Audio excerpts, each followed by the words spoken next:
வணக்கங்க. இன்றைய ஸ்பெஷல் எங்கள் வீட்டில் புழுங்கலரிசி பிடி கொழுக்கட்டை. சரிங்களா?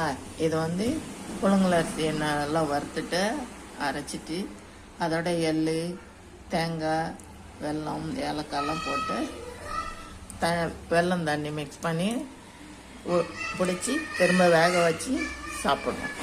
இது ஏற்கனவே வீடியோலாம் போட்டிருக்கேன் பாருங்கள். இது போல் செஞ்சால் 4 நாளைக்கு கூட வச்சு சாப்பிட்லாம். டிஃபனாகவும் நைட்டுக்கு டின்னராகவும் இதை சாப்பிட்லாம். சரிங்களா? தேங்க்யூ.